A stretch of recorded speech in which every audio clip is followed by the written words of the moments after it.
대강절 둘째 주는요, 평화를 주제로 합니다. The second week of Advent is dedicated to the theme of peace. 한국에서도 미국에서도 인사할 때요, 서로의 평안을 빌어주는데요. 대표적으로 한국에서 사람들끼리 만나면 어떻게 인사하죠? 뭐라고 인사합니까? 안녕하세요. 식사 시간까지 있고요. 보통 안녕하세요. 이렇게 물어보죠. 이게 안녕하세요는 평안하십니까? 물어보는 것이고요. 또 안녕히 계세요? 안녕히 가세요? 이거는 평안하세요? 평안히 가세요? 라고 하는 것이죠. Whether in Korea or the United States, when people greet each other, they wish for each other's well-being or peace. A prime example is the Korean greeting 안녕하세요, which is question asking, are you at peace? And 안녕히 계세요, which means please be at peace. 미국에서 작별 인사할 때 뭐라고 인사하죠? 굿바이 이러지 않습니까? 이것의 원래 형태는요, God be with ye입니다. 스페인어로요, 잘 가라고 인사할 때 뭐라고 하죠? 아디오스. 아디오스인데요, 이 인사에서 아가요, 누구누구에게, 디오스는요, God입니다. 그래서 아디오스가요, 하나님께 당신을 맡깁니다. 또는 하나님께서 당신을 지키시길, 그런 의미가 될 수 있습니다. In the USA, the farewell goodbye is originally contraction of God be with ye. The Spanish farewell adios also has its origin. A means to, and Dios means God. Therefore, it can mean I commit you to God, or may God protect you. 약간의 차이는 있지만요, 결국 상대방의 평안을 바라면서 해주는 말이죠. 평안은요, 인간의 기본적인 갈망입니다. Although there are slight differences, ultimately these greetings are spoken with the desire for the other person's peace or well-being. Peace is a fundamental human longing.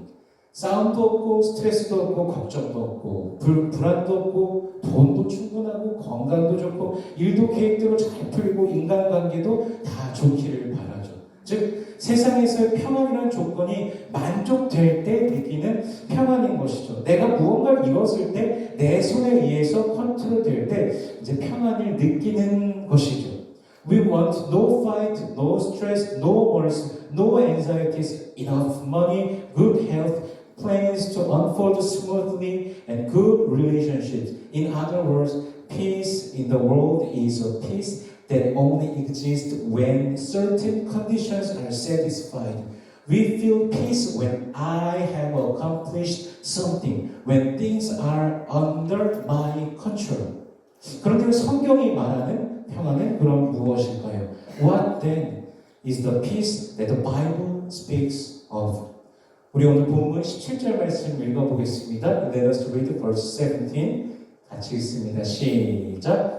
또 오셔서 먼 데 있는 너희에게 평안을 전하시고 가까운 데 있는 자들에게 평안을 전하셨으니. 아멘.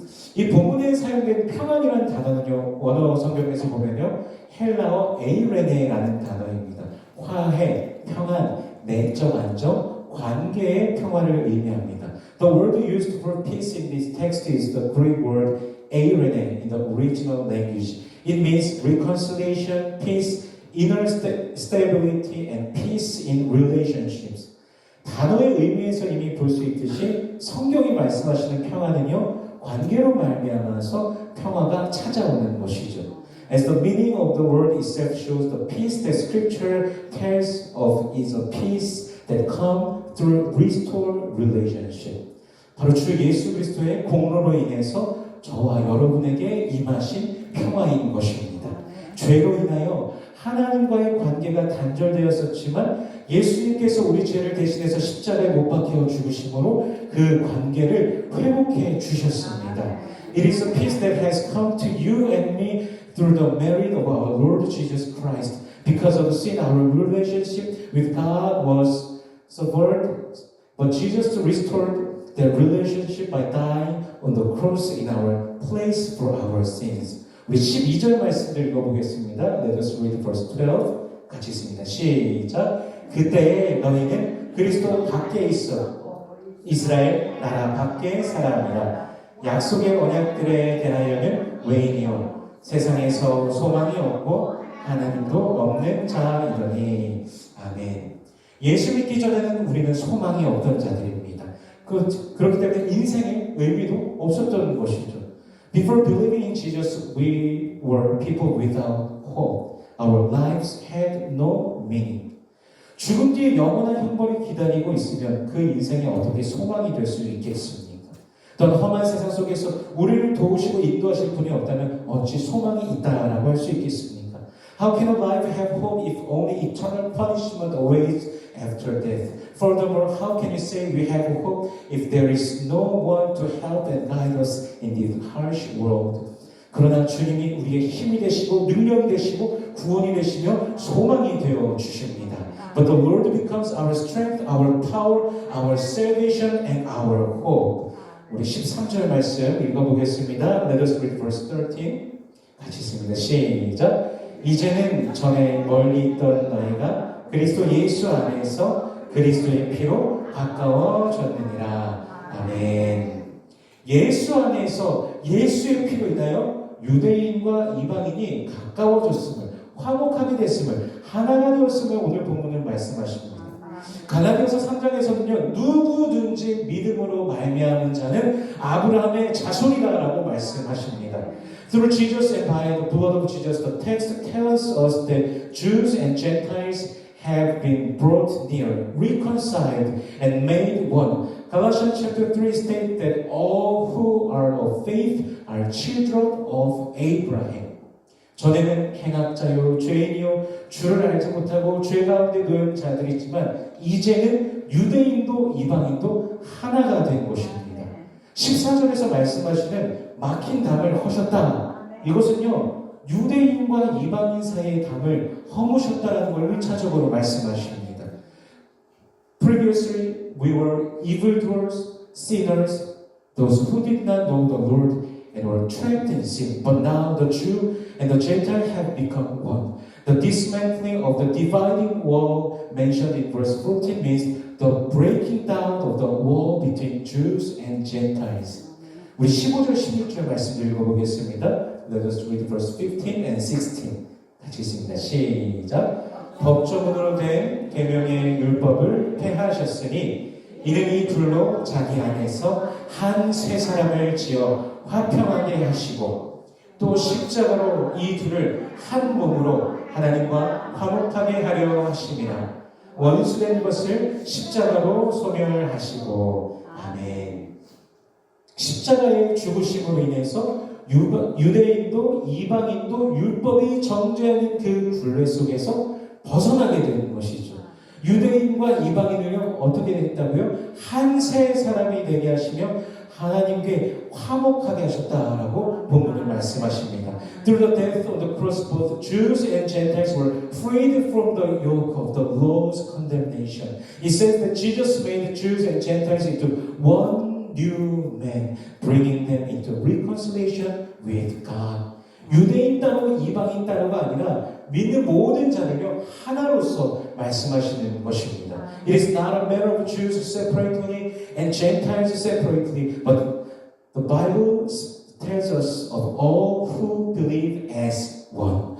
그리고 모두가 하나된 그리스도의 신부이고 교회인 것입니다. And all those who are one are the bride of Christ and the church. 나만 잘나고 나만 존귀한 예수 믿는 자가 결코 아닙니다. 모두 함께 하나로서 그리스도 예수 안에서 세워진 교회라는 것입니다. No one believer is superior or more honorable than another. We are all together one. The church established in Christ Jesus. 세리나 창기가 구원받는다고 하면요, 바리새인들이 좋아하겠습니까? 그들을 정죄하기 위해서 함께 식사하며 교제하던 예수님을 그토록 또 힐난하지 않았습니까? Would the Pharisees have been pleased if tax collectors and prostitutes were saved?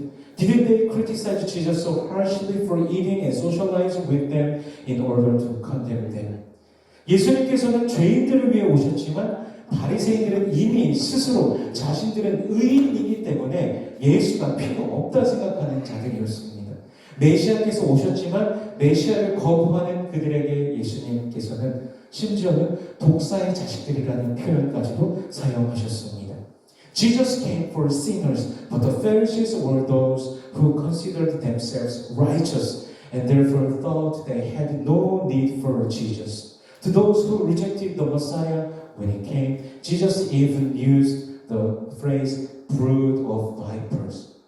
예수님께서는요, 저와 여러분의 평화뿐만이 아니라 또 다른 누군가의 평화를 위해서도 오셨습니다.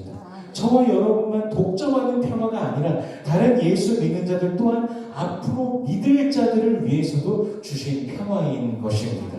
Jesus came not only for your peace and mine, but also for the peace of others. It is not a peace that only you and I monopolize, but peace given for other believers in Jesus and for those who will believe in the future. 그러나 요즘 점점 이 평화가 조금씩 사그러드는 것 같습니다. 시대를 향하여 사랑이 식어져가는 시대라고 일컫지 않습니까? However, it seems this peace is slowly disappearing today. This era is often described as one where love is growing cold. 최근 한국 뉴스 매체에는요, 사실 기독교가 많이 등장합니다. 좋은 일로 등장하면 좋겠지만 그렇지 못한 경우도 상당히 있습니다. 언론에 등장하는 목사님들이 험악한 말, 흉한 말로 사람들을 정죄하는 그런 표현을 많이 사용합니다. Recently, Christianity frequently appears in the Korean news media. While it would be good if it appeared for good reason, there are often many cases where it does not. Pastors who appears in the media often use harsh, ugly words to condemn people. 제가 만난 예수님은 분명히 조롱과 모욕, 손가락질 속에서도 그 십자가의 고통과 죽으심 직전에도 저들의 죄를 사하소서, 저들이 죄를 알지 못한다고 말씀하시던 그 사랑과 자비와 긍휼, 그것을 분명히 저는 알고 믿었는데 그것을 볼 수 없다는 게 참으로 마음이 아팠습니다. I was truly heartbroken to see that the love, mercy, and compassion of the Jesus I know, who even amidst ridicule, scorn, and finger-pointing, right before the agony and death of the cross, said, Father, forgive them, for they know not what they do, or absent. 오늘 우리는 어떻습니까? 어떤 대상을 향해서 우리가 편견으로 바라보고 있지는 않은가요? 이미 단죄하고 선을 긋고 누군가를 우리가 대하고 있지는 않을까요? 그 누군가도 예수님이 필요한 사람이고 수많은 죄인들 중에 한 명일 뿐이지만 우리들 자신보다 더 큰 죄인, 더 흉악한 범죄자라고 하면서 사람을, 누군가를 우리가 대하고 있지는 않을까요? How are we today? Do we look at or think about certain people with prejudice? Are we judging and drawing line when we deal with someone? Is it possible that we treat them as worse sinners or more heinous criminals than ourselves, even though the person also needs Jesus and is merely one of countless sinners? 나를 위해서는 주님께 무한한 사랑을 기대하며 달라고 요청하지만 타인이 그 사랑을 받고 위로를 받는 것에 대해서는 후벼가 배아파하는 그리스도인들의 모습이 있지는 않을까요? Could it be that we as Christians ask the Lord for infinite love and grace for ourselves, but feel resentment when others receive that love and comfort? 어떤 극악한 범죄인이라도 회개하면 구원을 받을 수 있는가? 이 실제로 한 연쇄 살인범이요, 감옥에서 회심한 이야기가 공개되었을 때 많은 기독교인들이요 어떤 반응을 일으켰을까요? 안타깝게도 분노했습니다. Can even the most wicked criminal be saved if they repent? When the story of a serial killer's conversion in prison was publicized, many Christians were outraged. 그러나 우리는요, 그가 정말 진짜로 예수를 영접했다는 거야? 라고 의심하는 데서 멈추는 것이 아니라 그처럼 흉악한 죄인까지도 예수를 영접할 수 있다니 얼마나 큰 은혜인가 라고 우리는 반응해야 됩니다. 주님은요, 우리에게만 은혜를 주신 것이 아니라 모든 죄인들에게 은혜를 베푸시는 것입니다. However, we should not stop at doubting, did they truly accept Jesus, but rather respond, what great grace that even such a heinous sinner can accept Jesus. The Lord gives grace not just to us, but to all sinners. 사도 바울은요, 예수 믿는 자들을 잡아서 투옥시키고 죽이는데 앞장서던 자였습니다. 그럼에도 그가 예수의 은혜를 입고 이방인을 위한 사도가 됩니다. The Apostle Paul was a man who spearheaded the arrest, imprisonment, and death of believers in Jesus. Yet he received the grace of Jesus and became the apostle to the Gentiles. 아까도 잠시 나눴지만 예수님과 함께 식사하고 교제하던 세리들, 창기들은 어떻습니까? 그럼 세리들은 대체 무슨 잘못이 있다고 그들이 죄인이라고 그렇게 부정하다고 하였을까요? As I briefly shared earlier, one of the tax collectors and prostitute who ate and socialized with Jesus, what was their fault that they were called sinners and considered unclean? 사실 세리들은요, 조국의 국민들을 등진 대신한 반역자, 대역자였습니다. 로마의 힘을 등에 입고요, 조국의 국민들에게 몇 배로 세금을 부과하고 배를 채우던 자들이 바로 세리들이었습니다. Tax collectors were considered traitors who betrayed their own people. They used the power of Rome to levy multiple times the required taxes on their countrymen to fill their own pockets. 예수님께서 그런 사람들과 함께 밥 먹는 것이, 그런 사람들과 교제하는 것이 바리새인들 보기에는 얼마나 한심해 보였을까요? How pathetic must it have looked to the Pharisees when Jesus ate and socialized with such people? 우리는 어떤 편견을 가지면서 살아가고 있을까요? 우리는 편견을 다 버려야 됩니다. 우리도 우리 옆에 있는 형제 자매들도 또한 우리가 알지 못하는 그 누군가, 또한 인간적인 마음으로 혐오하는 그 누군가, 그 모두를 위해서 예수님께서 이 땅에 오신 것입니다. What kind of prejudice do we live with? We must abandon our prejudice. Jesus came to this earth for us, for our brothers and sisters beside us, for those unknown to us, and even for those we instinctively despise. 예수님께서 십자가에 못 박히셨을 때요, 골고다 언덕에 많은 사람들이 있었습니다. 예수님의 손과 발에 못을 박은 자들도 있었고, 채찍질한 자들도 있었습니다. 예수를 향해서 조롱하는 자들도 있었습니다. 예수님을 향해서 정말 네가 메시아냐, 정말 그리스도냐, 내려와 봐라 라고 그렇게 말하기도 해야죠. When Jesus was crucified, there were many people on the hill of Golgotha. Some nailed his hands and feet, and others scourged him. Some mocked him. They told him to come down. 그러나 예수님께서는 오히려 뭐라고 하셨죠? 아버지여, 저들을 사하여 주소서, 자기들이 하는 것을 알지 못함이니이다 말씀하셨죠. Yet Jesus said, Father, forgive them, for they know not what they do. 주님의 용서는요, 인간의 죄의 크기와 상관없이 주어지는 은혜입니다. 죄인이 우리 모두에게 임하신 은혜인 것입니다. The Lord's forgiveness is a grace given regardless of the magnitude of human sin. It is a grace that has come to all of us who are sinners. 예수님의 그 탄생할 때 천사가 이렇게 선포했습니다. An angel proclaimed at the birth of Jesus. 우리 누가복음 2장 14절 말씀 같이 읽어보겠습니다. Let us read Luke chapter 2 verse 14. 같이 읽습니다. 시작. 지극히 높은 곳에서는 하나님께 영광이요, 하나님이 기뻐하신 사람들 중에 평화로다 하니라. 아멘. 신약성경에서요, 평화, 평강, 평안을 표현하는 이 단어를 원어 성경에서 보면요, 다 같은 에이레네입니다. 평화, 화평, 평안, 온전함, 조화, 안정, 이 의미를 이거 다 포함하고 있는 것입니다.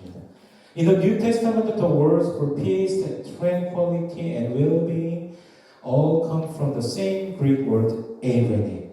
It encompasses the meanings of peace, harmony, well-being, wholeness, stability, and concord.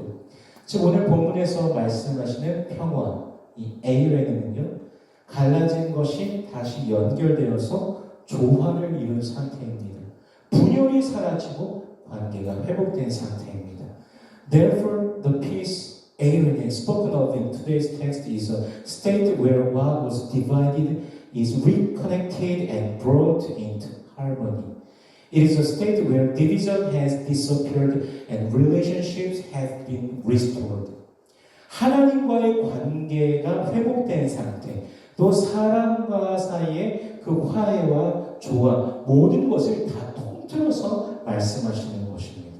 그러므로 저와 여러분은 사람 사이의 화평을 위해 늘 힘쓰는 자들이 되어야 됩니다. 그것이 하나님의 뜻인 것이죠. It speaks of the restoration of the relationship with God, and it encompasses reconciliation and harmony among people. Everything. Therefore, you and I must always strive for peace among people. This is the will of God. 그럼 우리가 어떻게 화평을 이루면서 살아갈 수 있을까요? 예수님께서는 우리 화평을 위해서 십자가에 못 박혀 죽으셨습니다. 그리고 예수님께서는 우리에게도 십자가를 지고 따르라고 명령하십니다. How can you live a life that achieves peace? Jesus died on the cross for our peace. Jesus tells us to take up our cross and follow Him. 우리 마가복음 8장 34절 말씀 읽어보겠습니다. Let's read Mark chapter 8 verse 34. 같이 있습니다. 시작. 무리와 제자들을 불러 이르시되 누구든지 나를 따라 오려거든 자기를 부인하고 자기 십자가를 지고 나를 따를 것이니라. 아멘. 예수님과의 평화를 이루는 삶이 되시길 축복합니다. 그 평화를 이루며 살아가라고 가족들, 친구들, 교회 형제, 자매들 하나님께서 주신 것입니다. 뿐만 아니라 사회 속에서도 평화를 이루며 살아가라고 주님은 명령하십니다. I pray that you may live a life that realizes the peace of Jesus. God has given us our families, our friends, and our church brothers and sisters so that we may live by establishing peace. Furthermore, Jesus commands us to establish peace even in society. 우리 마태복음 5장 9절 말씀을 읽어보겠습니다. Let us read Matthew chapter 5 verse 9. 같이 있습니다. 시작. 화평케 하는 자는 복이 있나니 그들이 하나님의 아들이라 일컬음을 받을 것이요. 아멘. 화평을 만들며 살아가는 여러분 되시길 축복합니다. 예수님의 오심이 우리에게 어떤 의미인지 더욱 마음 깊이 새기면서 성령 안에서 화평케 하는 자로 날마다 살아가시길 주 예수 그리스도의 이름으로 축원합니다. I bless you to become people who create peace. May you deepen the meaning of Jesus coming in your hearts and live every day as peacemaker in the Holy Spirit. 기도하겠습니다. Let us pray. 주님 감사합니다. 우리에게 평화를 주시니 감사합니다. 이것이 우리에게만 주신 평화가 아닌 모든 믿는 자를 위해서 또한 앞으로 예수 믿을 자들을 위하여 주셨음을 우리가 알고 믿습니다. 그 모두가 그리스도 안에서 하나님을 기억하게 하여 주시며 세상 속에서 평화의 사람으로 살아가게 하여 주시옵소서. 예수 닮은 사람으로 매일의 삶을 주님께 드리며 주께 영광을 올려드리는 우리 되게 하여 주시옵소서. Lord, we thank you for giving us your peace. We believe that this peace is not only for us, but for all who believe and for all who will come to believe in Jesus in the days to come. Help us remember that we are all one Christ and empower us to live as people of peace in this world. As those who desire to resemble Jesus, may we offer our daily lives to you and bring glory to your name. We pray in Jesus' name. Amen.